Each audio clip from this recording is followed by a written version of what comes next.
Welcome to the deep dive. We're here to take a whole load of information, kind of sift through it, and pull out the really interesting bits for you. Exactly. Helping you get the core ideas without having to wade through everything yourself. And today we've got a specific focus.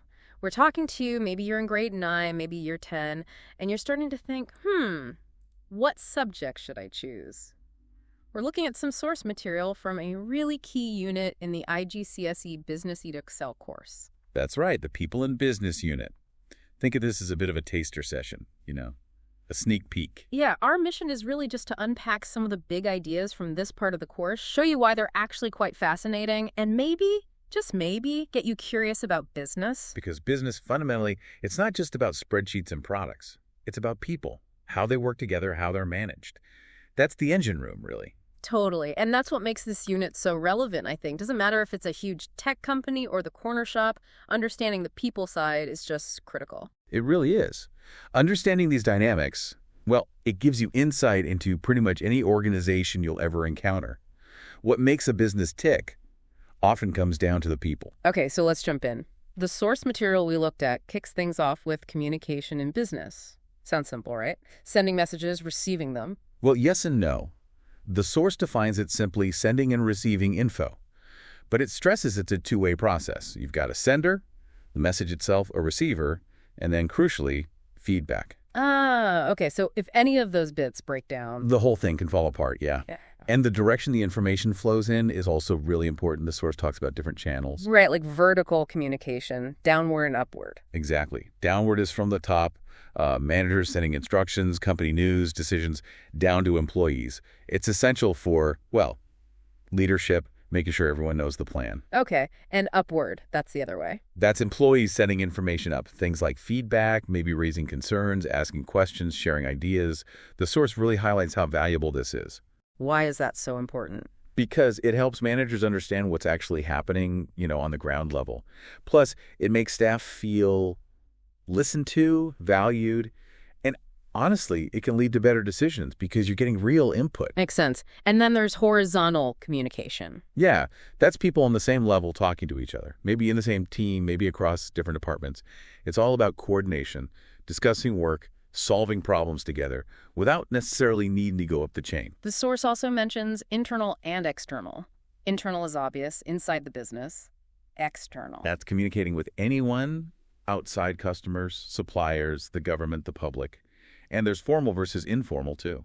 Formal being the official stuff like reports, memos. Right, and informal. That's often called the grapevine. The rumors, the gossip. The source warns it can be quick. But risky? Information gets distorted really easily. So getting communication right sounds pretty high stakes then. Oh, incredibly. The source is very clear on this. Poor communication. It leads to mistakes, wasted time, wasted money.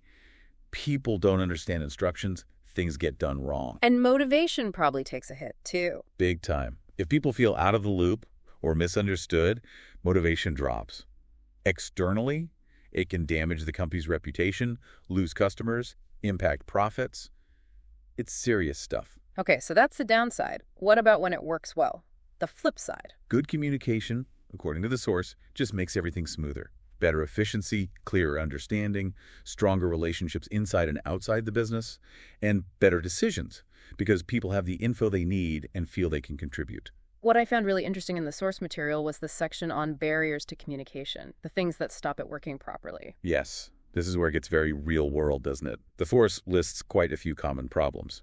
First up, just lack of clarity. The message itself is confusing, maybe badly written, or just not explained well. Like trying to follow terrible instructions. Exactly. Or packing too much information in.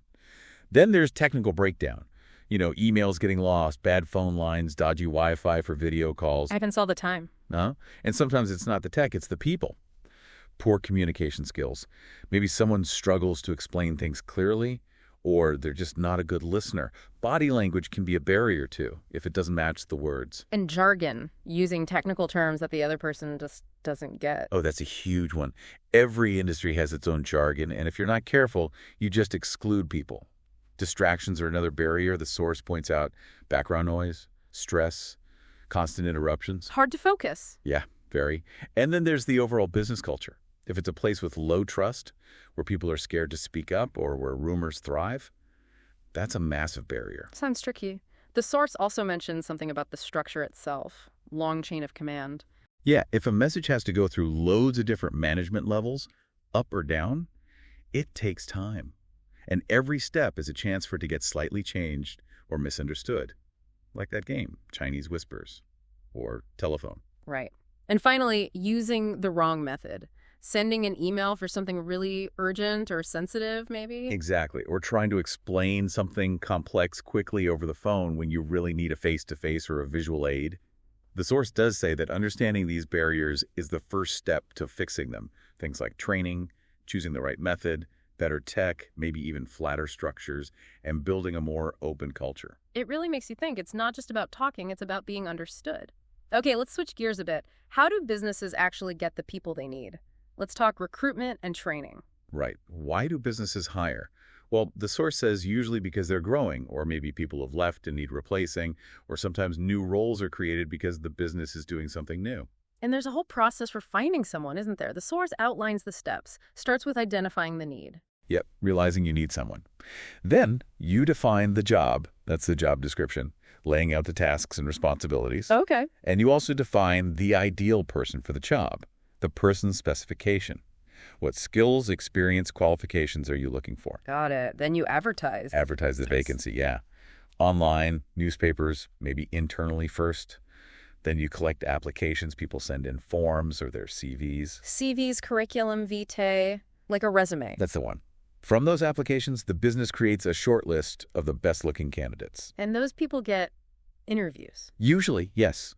Interviews are the chance to meet them, ask questions, see how they fit, and for the candidate to ask questions too, of course. Then finally, selection. You pick the best person, maybe check references. It's a structured approach to try and find the right fit. And the source also mentions businesses offer different types of employment. It's not all 9 to 5. Right, like full-time, which is your standard week, and also part-time. Fewer hours, yeah. And job share, where 2 people split one full-time role. That's interesting. And then you have more flexible types. Casual work, maybe on an as-needed basis. Seasonal work for busy times, like summer jobs. And temporary contracts for specific projects or cover.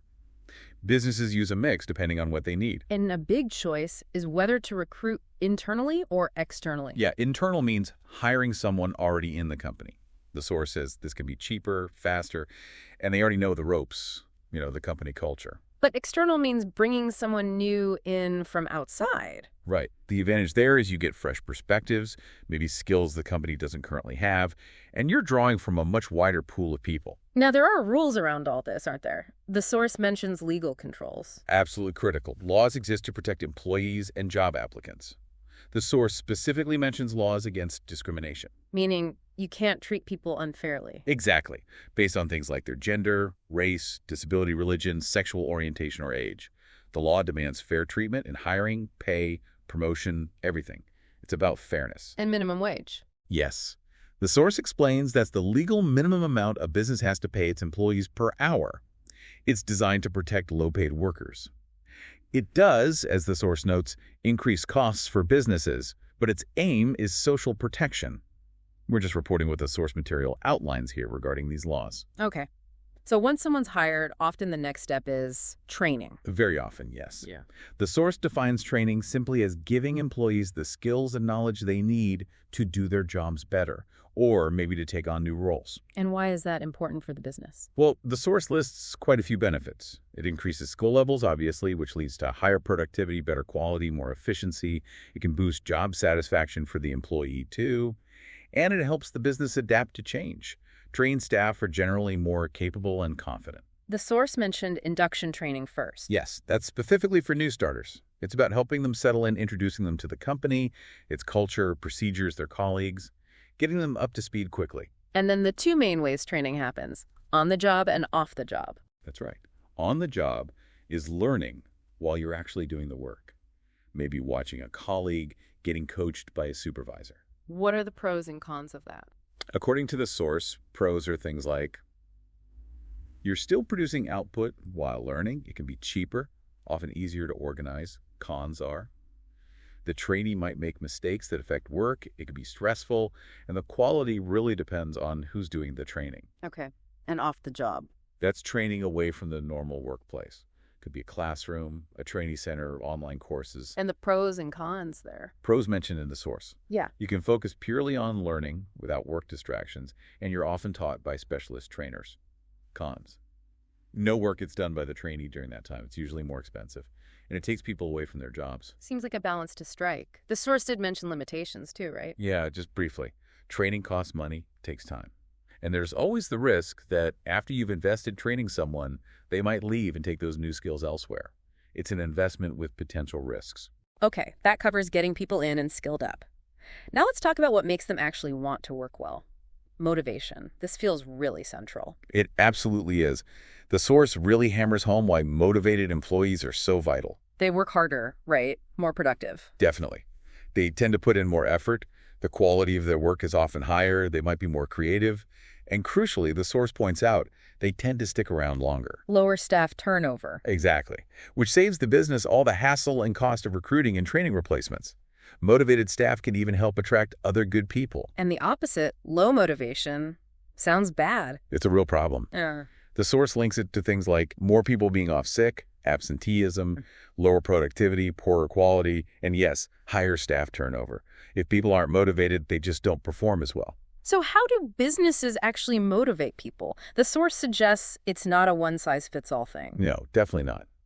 And it delves into a few theories to understand what might drive people. Like Taylor's idea. The money guy. Pretty much. Taylor believed people were mainly motivated by financial reward. Pay them based on output piece rates and they'll work harder. A bit simplistic perhaps, but influential. Okay. Then there was Hertzberg. A bit more complex. Yes, Hertzberg talked about two types of factors. Hygiene factors, things like pay, working conditions, company rules. If these are bad, people are dissatisfied. But fixing them only stops dissatisfaction. It doesn't actively motivate. So what does motivate, according to Hertzberg? He called them motivators. These are things intrinsic to the job itself: achievement, getting recognition, the interest of the work, responsibility, opportunities for growth. These are the things that lead to real job satisfaction and drive people to perform better. Interesting distinction. Hygiene factors stop you being unhappy, motivators make you happy and productive, and Maslow, the pyramid. Maslow's hierarchy of needs, yes. He suggested human needs are layered, like a pyramid. At the bottom are basic physiological needs: food, water, rest. Then safety needs: security, stability. Then social needs: belonging, friendships. Then esteem needs: respect, recognition. And at the top, self-actualization, fulfilling your potential. And the idea is you focus on the lower levels first. Pretty much. You need to satisfy the lower needs before the higher ones become strong motivators. You're not too worried about self-actualization if you're worried about paying the rent. Makes intuitive sense. So these theories help explain the different methods of motivation businesses use. The source splits them into financial and non-financial. Correct. Financial rewards are all about the money. Things like salary, fixed monthly pay, or wages, often hourly or weekly. And Taylor's piece rates? Still used in some industries, yes. Paying per item made. Also, performance-related pay, PRP, getting bonus for hitting targets. Commission common in sales, getting a percentage of the sales value. And general bonuses, extra payments based on company or individual success. The source also listed fringe benefits. Not cash, but valuable. Exactly. Perks like extra holidays, a company car, private health insurance, maybe gym membership or staff discounts. Sometimes these can be more cost-effective for the business than a straight pay rise, and they can build loyalty. Okay, so that's the money side. What about non-financial rewards? These focus on making the job itself better or improving the work environment. The source mentions job rotation, switching people between different tasks to reduce boredom and build skills. And job enrichment. That's about making a job more challenging and interesting, maybe giving more responsibility or autonomy. Taps into those Hertzberg motivators. Makes sense. What else? Training opportunities are mentioned, showing investment in the employee. And social events, team building, parties, things that build relationships and meet those social needs Maslow talked about. The key takeaway is that different things motivate different people, and often it's a combination. Good managers try to figure out what works for their team. It really connects everything, doesn't it? How you communicate, train, organize, it all feeds into motivation. Right, final section from the source material. Organization structure and departments, how businesses are put together. Yeah, businesses need structure to function. You can't just have everyone doing everything randomly. The source explains that businesses group people and tasks logically, and this creates an organization structure, often shown in an organization chart. And what does that chart tell you? It's basically a visual map. It shows the hierarchy, the different levels of management, who's senior, who's junior. Okay. It shows the chain of command, who reports to who. The lines of authority messages follow down from the top. And it shows different roles and responsibilities. So hierarchy is the layers, chain of command is the line down. What about span of control? That's how many employees report directly to one manager. A wide span means one manager oversees lots of people. A narrow span means they oversee fewer. And delegation. I hear that word a lot. That's when a manager assigns responsibility for a task to someone lower down the hierarchy. The source says it frees up the manager's time, but also it can motivate the employee by giving them more responsibility and trust. The source also talked about centralization versus decentralization. Right. Centralization means most of the big decisions are made right at the top by senior leadership. And decentralization. That means decision-making power is pushed further down the organization, maybe to department managers or even local branches. The source notes pros for decentralization, like potentially faster decisions, more motivated local managers, and solutions better suited to local needs. The potential downside is less control from the center and maybe inconsistency. And structure links to that span of control idea, right? Flat versus hierarchical structures. Exactly. A flat structure has fewer management layers, a short chain of command, and typically wider spans of control. A hierarchical structure, sometimes called tall, has many layers, a long chain of command, and narrower spans of control. This affects how quickly information flows and decisions get made. And to manage everything, businesses often split into departments based on function. Yes, the source lists the main ones. You've got human resources HR. They handle all the people stuff. Recruitment, training, pay, welfare, employee relations. Then finance. Managing the money, paying wages, handling invoices, keeping accounts, budgeting, all the financial recording and control. Marketing. Focused on the customer and sales. Market research, deciding on the product, price, promotion, advertising, customer service, PR. And production, or operations. Yeah, the department that actually makes the product or delivers the service. Designing, buying materials, managing stock, the actual operations, maybe R&D. And the source stressed they all have to work together. Interdependence. Absolutely vital. HR needs to know who marketing or production needs to hire. Finance provides the budget for everyone. Marketing tells production what customers want. Production needs marketing to sell what they make. They're all interconnected and need constant communication and cooperation. Wow. Okay, we've covered a lot of ground there from the people and business unit. Communication, recruitment, training, motivation, structure, departments. It feels like the absolute core of how a business works with its people. It really is. These aren't just topics in a course. They're the day-to-day reality of running any organization. Getting this people stuff right is often the difference between success and failure. And hopefully, for you listening, maybe thinking about IGCSE business, this gives you a flavor of how interesting and relevant these topics are. It's about understanding the human side of how organizations operate. And these ideas aren't just for future CEOs. They help you understand teamwork, leadership, why some workplaces feel better than others, skills that are useful everywhere. Definitely. So maybe a final thought to leave you with. We've seen how understanding communication, motivation, and structure is key for business success. How could applying some of these ideas, maybe thinking about clear communication in a group project, or what motivates your teammates help you right now in school or other activities? It's food for thought, isn't it? These principles have really broad applications beyond just the world of business.